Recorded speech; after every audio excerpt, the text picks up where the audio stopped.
wabarakatuh. Perkenalkan, nama saya Indah Syafarni dengan NIM 2014030012. Baiklah, saya dari kelompok 8 akan mempresentasikan materi kami yang berjudul menyusun rencana usaha. Nah, yang mana rencana usaha itu juga bisa dikatakan dengan business plan atau rencana bisnis. Nah, di sini saya akan membahas 2 poin. Yang pertama yaitu pengertian dari bisnis plan tersebut. Nah, yang kedua yaitu pentingnya rencana usaha atau dari bisnis plan tersebut. Nah, baiklah, sekarang kita langsung saja masuk pada pembahasan pertama yaitu pengertian dari bisnis plan tersebut. Nah, menurut Hisrich dan Peters, bisnis plan itu adalah dokumen tertulis yang disiapkan oleh seorang wirausaha yang menggambarkan semua unsur-unsur yang relevan baik internal maupun eksternal perusahaan untuk memulai suatu usaha.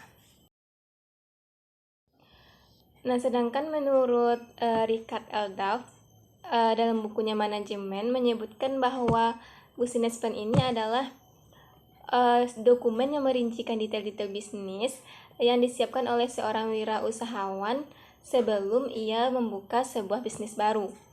Nah, sedangkan menurut Bigrave, business plan ini adalah dokumen yang disediakan oleh entrepreneur yang memuat rincian tentang masa lalu, keadaan sekarang, dan kecenderungan masa depan dari sebuah perusahaan. Nah, dari beberapa pengertian tadi, maka dapat disimpulkan bahwa pengertian dari business plan ini adalah dokumen penting yang sangat berguna dalam sebuah bisnis yang memperlihatkan keadaan sekarang dan masa depan yang dikehendaki.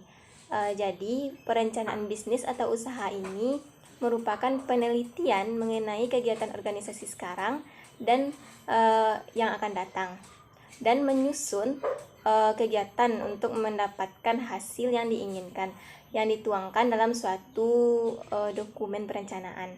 Nah, perencanaan bisnis ini juga sangat erat hubungannya dengan wirausaha karena perencanaan bisnis ini dibuat agar usaha yang dibuat mendekati dengan kenyataannya. Nah, baiklah, lanjut saja kepada materi selanjutnya yaitu pentingnya rencana usaha. Yang mana rencana usaha itu merupakan sesuatu yang penting bagi seorang pengusaha. Menurut David Habanks, seorang pengusaha yang tidak membuat perencanaan berarti ia sedang merencanakan kegagalannya. Nah, rencana usaha itu harus dibuat tertulis agar dapat kita jadikan sebagai rujukan atau pedoman agar bisnis yang kita jalankan menjadi lebih terjaga dan bisa terarah dan fokus untuk mencapai tujuan. Nah, adapun manfaat yang dapat kita peroleh dari perencanaan usaha atau bisnis ini yaitu dapat kita jadikan sebagai pedoman atau rujukan agar kita mengetahui apakah bisnis yang kita jalankan itu memiliki kemungkinan atau memungkinkan atau memiliki kelayakan atau tidak untuk kita jalankan. Nah, dapat juga dari perencanaan bisnis itu kita mengetahui berapa waktu yang kita butuhkan untuk mewujudkannya, serta perencanaan bisnis itu juga dapat kita jadikan sebagai pengawasan. Nah, menurut Bigrave ada beberapa alasan penting mengapa orang harus menyusun sebuah perencanaan usaha. Nah, yang pertama yaitu untuk menunjukkan bahwa bisnis ini layak dan menguntungkan. Nah, dengan perencanaan usaha tadi, maka dapat membuat kita melihat dengan jelas apakah usaha yang kita jalankan itu memiliki keberhasilan yang tinggi atau tidak. Nah, dengan perencanaan tadi juga harus bisa meyakinkan orang lain agar mereka tidak akan merugi jika bekerja sama dengan kita. Nah, yang kedua yaitu untuk mendapatkan pembiayaan bank. Nah, dengan adanya perencanaan usaha yang jelas, maka akan memudahkan kita untuk mencari bantuan kerjasama dari berbagai pihak, karena di dalam perencanaan usaha tadi juga menunjukkan berbagai aspek seperti aspek keuangan, aspek pemasaran, dan lainnya yang akan dapat memudahkan kita untuk mendapatkan sebuah dukungan berupa pinjaman melalui bank tersebut. Nah, yang ketiga yaitu untuk mendapatkan dana investasi. Nah, dengan perencanaan usaha tadi, maka akan memungkinkan kita untuk mendapatkan pinjaman melalui pihak-pihak lain yang berpotensial. Nah, hal tersebut akan dapat mendukung pemenuhan investasi untuk usaha kita.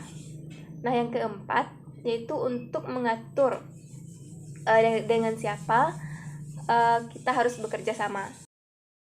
Perencanaan usaha tadi, maka kita dapat mengatur dan membentuk sebuah hubungan kerjasama dengan perusahaan-perusahaan lain yang sudah ada dan saling menguntungkan, seperti dari para produsen yang dapat diharapkan memasok barang buat perusahaan kita. Nah, yang kelima yaitu untuk mendapatkan kontrak besar. Nah, dengan adanya perencanaan usaha yang baik akan menarik minat perusahaan-perusahaan yang lebih besar yang memberi pekerjaan atau kontrak yang dapat dikerjakan oleh perusahaan kita. Nah, yang keenam yaitu untuk menarik tenaga kerja inti. Nah, dengan adanya sebuah perencanaan usaha, maka akan mengundang orang-orang tertentu yang potensial atau mempunyai keahlian untuk bergabung dan bekerja sama dengan kita. Maka dengan hal itu mungkin akan membuat kita memerlukan orang-orang yang mempunyai kemampuan untuk menduduki posisi kunci dalam sebuah perusahaan kita. Namun dengan hal itu kita harus berhati-hati dalam menerima orang-orang tertentu tersebut, yang kadang juga orang-orang tadi dapat menjerumuskan perusahaan kita yang baru berdiri. Nah, yang ketujuh yaitu untuk memotivasi dan fokus.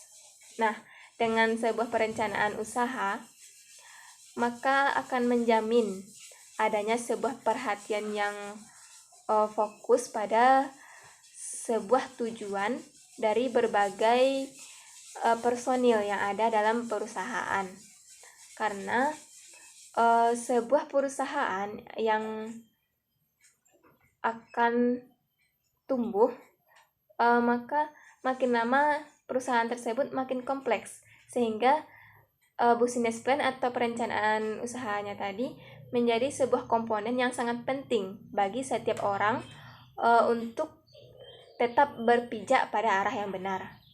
Nah, baiklah, hanya itu yang dapat saya jabarkan pada presentasi kali ini. Kurang lebihnya saya mohon maaf. Wabillahi taufiq wal hidayah. Wassalamualaikum warahmatullahi wabarakatuh.